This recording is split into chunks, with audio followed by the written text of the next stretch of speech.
Comment gérer le chaos dans votre journée ou votre semaine?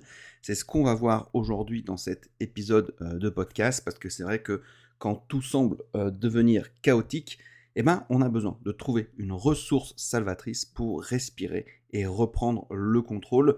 On va voir pourquoi avoir une ressource salvatrice pour respirer et prendre du recul, c'est hyper important. On verra aussi qu'est-ce que j'entends par chaos et comment mettre en place justement cette ressource qui va vous permettre derrière de réguler tout ça. Et évidemment, avant de commencer, si le podcast vous plaît, vous pouvez vous abonner et lui mettre 5 étoiles. Ça nous fait progresser dans l'algorithme des différentes plateformes de podcast. Et nous, évidemment, ça nous fait plaisir et ça nous donne envie de continuer à produire des épisodes. Sans plus attendre, on va voir comment gérer le chaos dans votre journée ou votre semaine. Bienvenue dans OBT. Ici, avec Pascal, on prend la productivité à contre-courant. Pas de leçon de morale. On discute, on partage nos méthodes, nos galères aussi. Et surtout, on dézingue la culpabilité que vous balancent tous les gourous du « fais plus dors moins ».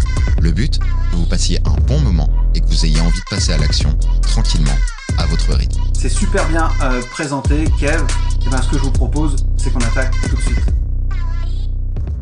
Salut, c'est Pascal. On se retrouve pour un épisode cours de OBT et on va voir comment gérer le chaos quand on a l'impression que vraiment tout est chaotique, comment trouver sa ressource pour respirer et reprendre le contrôle. Ce qu'il faut savoir, c'est qu'on vit à une époque où la gestion du temps, quelque part, c'est devenu une compétence essentielle. Donc il y a des méthodes, il y a des outils, il y a des applications, des to-do lists qui sont plus ou moins sophistiquées, etc. Et ça, vous nous connaissez depuis qu'on fait ce podcast, si vous nous suivez depuis un certain temps. Et en fait, on cherche toujours à optimiser chaque minute. Alors nous, avec Kevin, c'est ce qu'on essaie justement de démystifier. C'est que oui, c'est bien d'optimiser, mais jusqu'à un certain point, et toujours en gardant en tête que vous devez on va dire, mettre des méthodes en place, mettre des outils en place en fonction de votre réalité de vie. C'est ça qui est très important. En tout cas, malgré toute cette recherche organisationnelle, il arrive un moment où on a simplement l'impression que tout déborde, ça arrive à tout le monde, ça m'arrive également. On peut avoir une boîte mail saturée, des agendas qui sont complètement éclatés, des priorités qui sont floues et une charge mentale envahissante, évidemment. Ça arrive à tout le monde à un moment donné, on va dire dans l'année, ou même plusieurs fois dans l'année. Et donc, on va voir comment éviter ça, justement. Ou en tout cas, pas comment éviter ça, mais plutôt qu'est-ce qu'on peut mettre en place quand ça arrive. Parce que des fois, c'est pas facile à éviter. Et donc, en fait, ce sentiment de chaos, il n'est pas uniquement organisationnel, il est psychologique et il est neurologique. Il s'imprime, en fait, vraiment dans notre système nerveux et il va derrière brouiller nos capacités de décision et nous faire perdre aussi le recul nécessaire. Et du coup, moi ce que je vous propose, c'est qu'au lieu d'ajouter une méthode supplémentaire, de venir encore greffer un truc, si à la place, on allait chercher une ressource salvatrice, je n'ai pas trouvé d'autres mots, on va dire une ressource d'aide, si vous voulez, un espace personnel qui va être presque sacré pour vous, qui va vous permettre de respirer, de ralentir, de remettre de l'ordre à l'intérieur, avant de vouloir remettre de l'ordre à l'extérieur. Alors, pour certains, ce sera l'écriture, pour d'autres, la peinture abstraite, pour d'autres encore, la marche, la musique, le sport, la méditation, peu importe. La poterie, je ne sais pas. Il faut que vous trouviez en vous une ressource salvatrice. Par exemple, moi, si je prends mon cas, j'ai plusieurs ressources. Il y a l'écriture. Pour ceux qui savent, j'ai sorti un recueil de poèmes, etc. et j'écris très régulièrement. Et il y a également la peinture abstraite. J'ai une activité d'artiste peintre où je vends des toiles, je vends des tableaux, je suis un artiste qui est coté. Et parfois, même s'il y a ce côté un peu professionnel, lorsque je vais, on va dire, peindre, je ne pense pas au fait que je vais vendre ma toile, etc. C'est vraiment un exutoire, c'est quelque chose qui me permet de réguler tout ça. Voilà, moi, c'est vraiment mes 2 ressources principales. Et après, en secondaire, j'ai aussi le fait d'aller marcher en montagne, ou alors, tout simplement, il y a le sport. Mais le sport, parfois, c'est plus une contrainte. Même si ça permet de me défouler, etc., ça reste quand même des fois une contrainte parce que il y a ce sentiment il faut faire un effort, etc. Là, l'idée, c'est vraiment de trouver quelque chose qui vous fait plaisir, qui vous permet de réguler, mais qui vous demande pas un effort de dingue.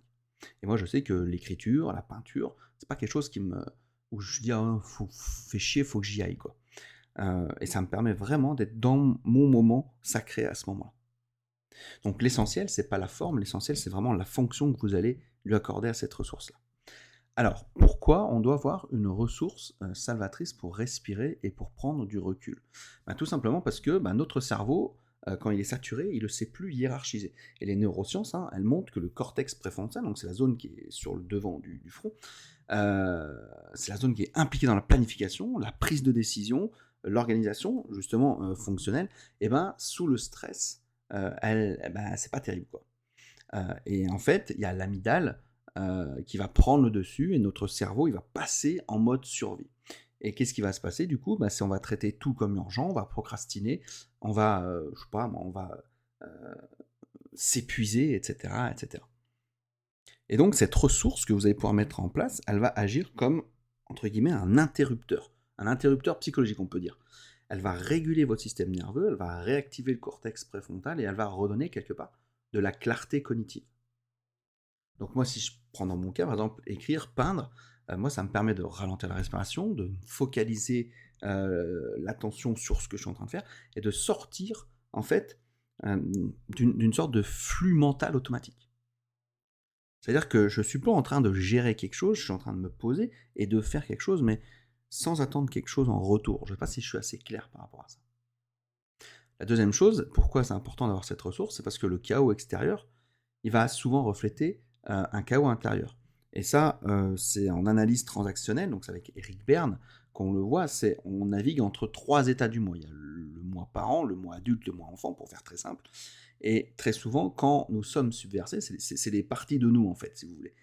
Et très souvent, en fait, quand on est submergé, c'est souvent le parent critique qui va prendre le pouvoir. Il va dire « Ah, tu devrais être plus organisé, tu n'y arrives jamais, tu es en retard, etc. etc. » Voilà, ce côté parent. Ou alors, il peut y avoir aussi l'enfant stressé, qui va dire « Ah j'y arrive pas, c'est trop, etc. etc. » Et la ressource, en fait, que vous allez mettre en place va permettre de revenir dans, on va dire, la partie adulte, une partie, on va dire, centrée, rationnelle et apaisée. Donc, créer, écrire, peindre, etc., etc. Ça remet en circulation, en fait, l'énergie de la partie, ce qu'on appelle enfant libre. Donc, qui est sans jugement. Et du coup, ça va amener aussi le calme du parent critique.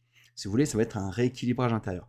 Alors, ça fait un peu mystique, dit comme ça, mais amusez-vous à regarder un petit peu les différentes parties de vous. Des fois, vous êtes d'accord que vous faites l'enfant, puis des fois, vous êtes plutôt l'adulte, et puis des fois, vous faites le parent, etc., etc. Et à chaque fois, on jongle dans la journée en fonction de ces états et en fonction des situations. Amusez-vous à checker ça, ça peut être intéressant. Troisième point, pourquoi c'est important d'avoir cette ressource, c'est parce que la performance, elle a besoin de récupération. Les travaux sur le stress et la performance montrent en fait que on ne peut pas rester indéfiniment en phase d'alarme.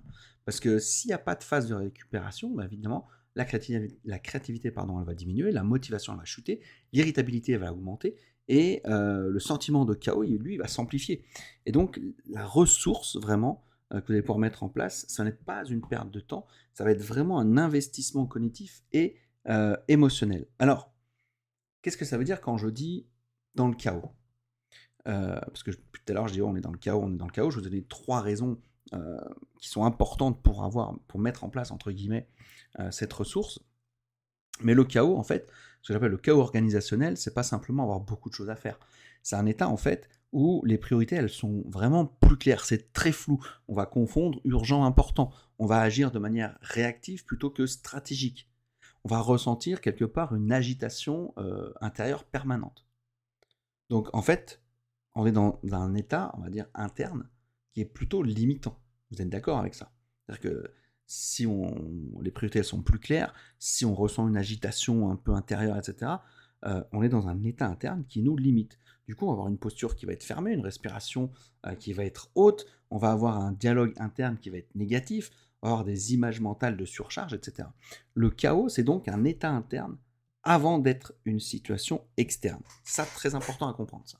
En gros, c'est vraiment comme si vous étiez spectateur de votre scène, vous êtes dans le tableau, si vous voulez, de la scène, et vous êtes incapable de voir l'ensemble. C'est pour ça que c'est important de créer un espace pour sortir du cadre. Alors, comment on va mettre sa ressource en place? Premièrement, il va falloir identifier de votre côté une activité régulatrice. Grosso modo, il y a 3 caractéristiques, c'est elle absorbe l'attention sans pression de résultat. C'est très très important. C'est pour ça que des fois le sport, je mets un bémol parce qu'il y a toujours cette pression un peu du résultat, etc. Je me suis pas senti bien aujourd'hui, etc. Alors que voilà, par exemple moi dans l'écriture, dans la peinture, j'ai pas ce sentiment-là. Ensuite, ça va être une ressource qui va réduire le stress physiologique. Et derrière, elle va permettre une expression libre. C'est vraiment les 3 points, je trouve, essentiels en tout cas, pour identifier votre activité régulatrice. Donc ça va être, si je prends mon cas, écrire par exemple sans un objectif éditorial. Ça va être peindre sans rechercher quelque chose de beau ou de dire tiens je vais le vendre, machin, je vais faire une série, etc. Ça peut être marcher aussi, mais sans avoir un compteur de pas ou ce genre de truc là. Okay. Ce qui compte en fait, c'est l'état que ça génère. La deuxième chose à mettre en place, c'est le rituel. Il faut ritualiser ça. Une ressource qui n'est pas planifiée, du coup, elle va devenir facultative pour votre cerveau. Et comme ça va être facultatif, ça va disparaître en période de surcharge parce que votre cerveau il va dire « Oh, mais attention, c'est pas important ça ». Il faut donc lui donner un créneau et en faire un rituel. Et vous devez vraiment la considérer comme un rendez-vous stratégique. C'est hyper important, ce rituel-là. C'est pas du loisir, c'est de la régulation. C'est très, très important parce que si vous ne planifiez pas la mise en place de cette ressource-là, c'est mort, vous ne la ferez jamais. La troisième chose, ça va être de dissocier de la productivité. C'est ce que je disais tout à l'heure. Si vous transformez par exemple l'écriture en objectif de publication ou la peinture en objectif de performance, dans mon cas par exemple, on va perdre toute notion en fait ou toute fonction, on va dire entre guillemets, je mets bien entre guillemets, thérapeutique. Ok ? La ressource salvatrice, c'est vraiment un espace où il n'y a pas d'évaluation, il n'y a pas de KPI, il n'y a pas de comparaison possible. C'est vraiment votre sas de décompression. C'est vraiment pour moi les 3 points pour mettre en place sa ressource salvatrice. Et d'ailleurs, dites-moi en commentaire, vous, quelle ressource vous allez mettre en place, ou peut-être que vous avez déjà une ressource que vous avez déjà mis en place. N'hésitez pas à nous en faire part. J'avais également fait un post LinkedIn là-dessus, sur ce sujet-là. Alors, on va mettre en place quelques exercices. Si jamais vraiment, à un moment donné, vous n'arrivez pas encore à trouver votre ressource, premier exercice, on va faire le déversement mental. C'est-à-dire, pendant 10 minutes, vous allez écrire tout ce qui vous encombre, sans structure, sans correction, sans relecture. Le but, c'est de vider la mémoire de travail. Ça, c'est un truc que j'adore faire. On écrit. Et des fois, mes enfants, je leur dis, allez, vous êtes énervés, ou vous avez l'impression que vous êtes dans un chaos, là. Écrivez tout ce qui vous sort par la tête. Deuxième choix, deuxième exercice qu'on peut faire, c'est ce qu'on appelle la peinture émotionnelle. C'est intéressant, c'est que vous allez prendre 3 couleurs maximum, une feuille, 15 minutes, et vous peignez votre état intérieur. Alors, vous ne peignez pas un paysage, pas forcément une forme qu'on peut identifier, un rectangle, un carré, peu importe. C'est juste une traduction visuelle de votre tension. Et ça peut être intéressant. Et puis, derrière, une fois que vous l'avez fait, vous reculez, vous regardez, et vous respirez un grand coup. Et là, en fait, en faisant cet exercice-là de la peinture émotionnelle, vous venez de matérialiser quelque part votre chaos. Il est plus seulement en vous, il est sorti à l'extérieur et vous l'avez conscientisé sur une feuille. Et ça, c'est hyper intéressant. Après l'exercice 3, il est un peu plus chelou celui-là. C'est ce on appelle la métaposition, c'est-à-dire que vous allez fermer les yeux. Vous allez imaginer que vous êtes à 3 mètres de vous-même, ok, en train d'observer votre semaine. Vous êtes vraiment comme si vous étiez sur un drone et vous regardez votre semaine, ok ? Qu'est-ce que vous voyez ? Où est-ce qu'elle est la surcharge ? Où est-ce que se trouve l'inutile que vous avez fait ? Où est-ce que se trouve le flou ? Et cet exercice, il est inspiré, là, comme ça, rapidement, des techniques de dissociation en PNL, et ça permet de restaurer une vision, on va dire, stratégique, une vision globale de votre semaine, et vous dire, ok, putain, là, ouais, effectivement, là, ça craint ce que j'ai fait. Là, effectivement, c'était inutile. Ou là, ah ouais, là, c'était flou, j'ai pris une décision, machin, etc. C'est très très important. Pour conclure, quand on a l'impression que tout est chaotique, la tentation, c'est d'ajouter des outils, des listes, des méthodes. Et ça, je le vois tout le temps. Et parfois, c'est pas la solution. Et c'est exactement comme nous, quand on attaque le système timer, tout le monde dit on a déjà essayé, machin, sauf que les gens, la plupart du temps, ils ont empilé des méthodes sans en fait tenir compte de leur vraie réalité, de leur réalité de vie. Donc parfois quand c'est le chaos, c'est pas forcément avoir besoin de plus d'organisation, c'est plus de respiration. Et cette ressource-là, c'est pas un luxe, c'est un mécanisme de régulation profond. Donc, on ne met pas de l'ordre dans sa vie uniquement avec des tableaux Excel, si vous voulez. On met vraiment de l'ordre dans sa vie quand on remet de l'ordre dans son état interne. Dites-vous bien que le calme précède la clarté précède l'organisation. Et l'organisation, alors, elle devient une conséquence naturelle, mais pas une lutte permanente. Voilà, c'est important, je vous redis ça, le calme précède la clarté précède l'organisation, et l'organisation devient donc une conséquence naturelle, et pas une lutte permanente. Voilà, j'espère que cet épisode vous a plu, vous allez pouvoir trouver votre ressource qui va vous aider à sortir du chaos. Si vous voulez aller plus loin, évidemment, il y a le système Timer, c'est vraiment l'accompagnement ou la formation qu'il vous faut si vous voulez qu'on vous accompagne à mettre en place des actions concrètes adaptées à votre réalité. Dedans, on vous fait vraiment prendre conscience de votre relation au temps, de comment y faire face pour retrouver enfin de la sérénité et du temps avec vos proches. C'est vraiment important et cette formation-là elle est également disponible en présentiel. Il y a peut-être des dates qui s'afficheront au moment où vous regarderez, vous écouterez cet épisode. En tout cas, moi je vous dis à la semaine prochaine pour un prochain épisode de OBT. À bientôt, ciao.